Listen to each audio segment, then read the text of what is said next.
On va démarrer la version française.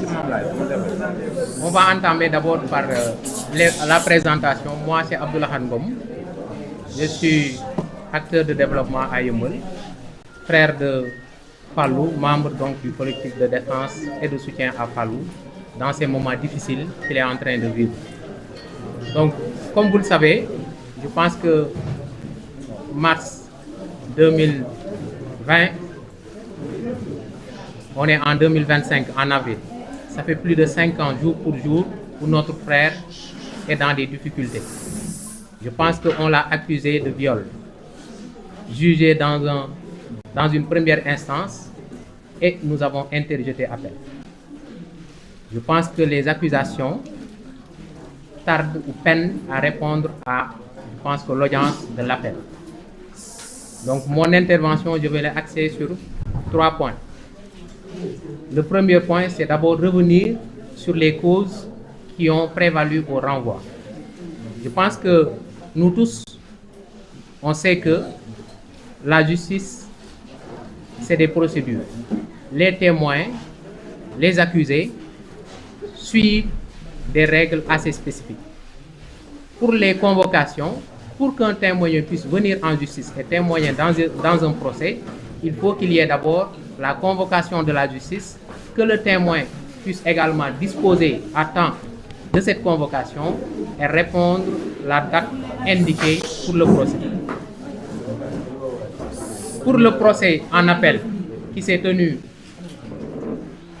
les semaines passées, beaucoup de témoins, ou bien les principaux témoins, n'ont pas reçu leur convocation. C'est pourquoi le juge a jugé nécessaire de renvoyer cette justice en appel pour que les témoins puissent avoir le temps de disposer de leur convocation et de venir répondre tranquillement à cette convocation. Mais il y a une chose à préciser. Les principales concernées, c'est-à-dire l'accusatrice et sa famille, ont reçu bel et bien leur convocation. Certains témoins ont reçu également leur convocation. On a constaté qu'il y a un témoin oculant de la partie adverse qui est là, qui va tranquillement à ses occupations et qui ne s'est présenté à aucune convocation. Ça, c'est inadmissible. Mais ce n'est pas de notre ressort, c'est du ressort de la justice. C'est pourquoi nous demandons à la justice, qui a déjà fait tout ce travail-là, tous les témoins cités dans l'affaire, toutes les parties concernées dans cette audience ont été informées à temps. On nous a informés via nos avocats que tous les parties prenantes ont reçu bel et bien leur convocation. Donc on espère, mercredi prochain, que toutes les parties, tous les conseils qui sont cités seront présents. C'est ce qu'on demande à la justice. À défaut, si on constate une partie importante du procès est absente, nous demandons la suspension de l'audience. Il faut que l'audience soit suspendue, le temps que la justice puisse déployer ses moyens, s'il s'agit d'un témoin, qu'il puisse aller le récupérer pour qu'il puisse venir témoigner dans ce procès-là. Parce que c'est trop facile d'accuser des gens, de parler à tort ou à travers d'actes de viol, alors que la partie adverse et ses témoins fuient comme la poudre d'escampette dans chaque appellation à témoigner. Donc c'est pourquoi on demande à la justice de faire diligence de cette affaire-là et d'insister pour que les témoins soient présents le jour J et que l'affaire soit définitivement tranchée, que Fallou puisse nous revenir tranquillement avec sa famille et ses amis. Maintenant, ça c'est la cause et les solutions qui sont préconisées. L'autre, c'est pourquoi nous appelons la presse pour mobiliser les populations. Parce que le viol, nous tous, nous sommes d'accord que c'est un acte répréhensible à sanctionner et c'est un crime.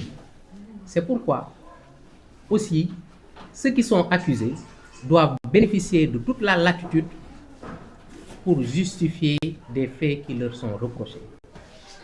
On ne peut pas, dans un pays, pour un crime, laisser passer des légèretés qui incriminent l'accusé.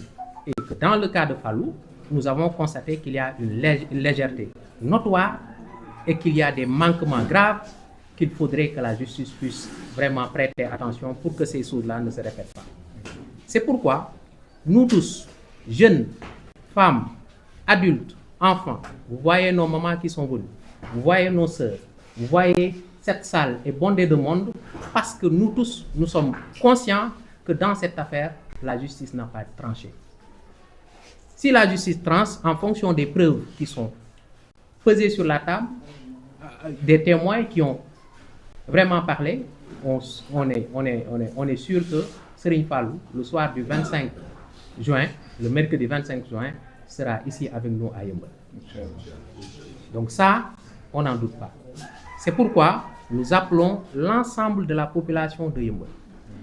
La population est majoritairement constituée de jeunes. Il y a beaucoup d'accusations qui sont portées sur les jeunes à tort et à travers. C'est pourquoi les jeunes doivent être conscients de cette lutte. Quand il y a des faits à réprimer, on est d'accord, on réprime. Mais quand on accepte de laisser passer certaines légèretés, il faut que la justice se mobilise, il faut que les populations se mobilisent, surtout les femmes qui ont leurs enfants à protéger, les pères qui ont des enfants à protéger, mais nous qui avons des frères, des sœurs à qui on doit protéger. C'est pourquoi dans ce procès-là, nous appelons tous le mercredi 25 juin à 6 h du matin pour que nous tous nous soyons au tribunal, assister notre frère bec et ongle, et on sait que vraiment la justice sera dite et nous serons vraiment contents de la décision qui sortira vraiment de ce procès en appel.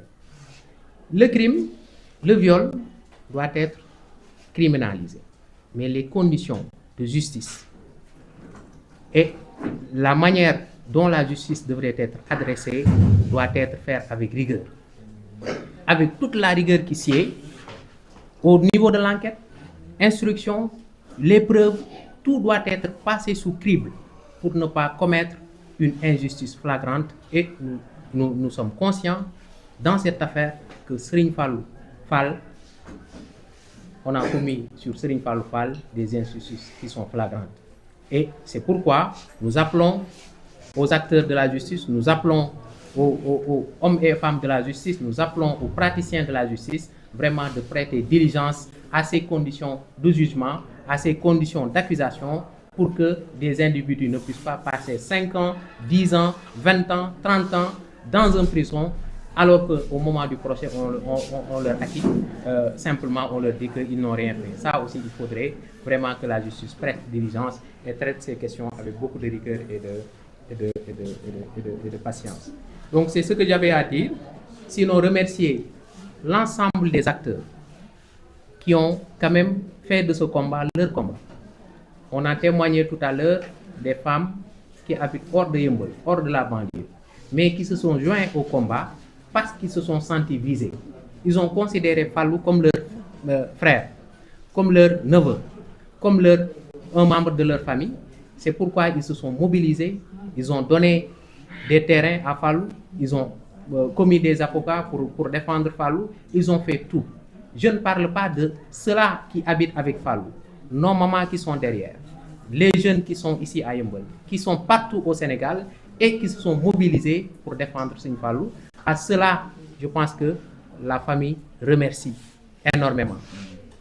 Nous remercions énormément, nous les remercions infiniment et nous espérons, avec leur prière, avec leur soutien, avec leur assistance, que mercredi, Inch'Allah, la vérité sera dite et Fallou nous reviendra sain et sauf ici à Yeumbeul et on va fêter.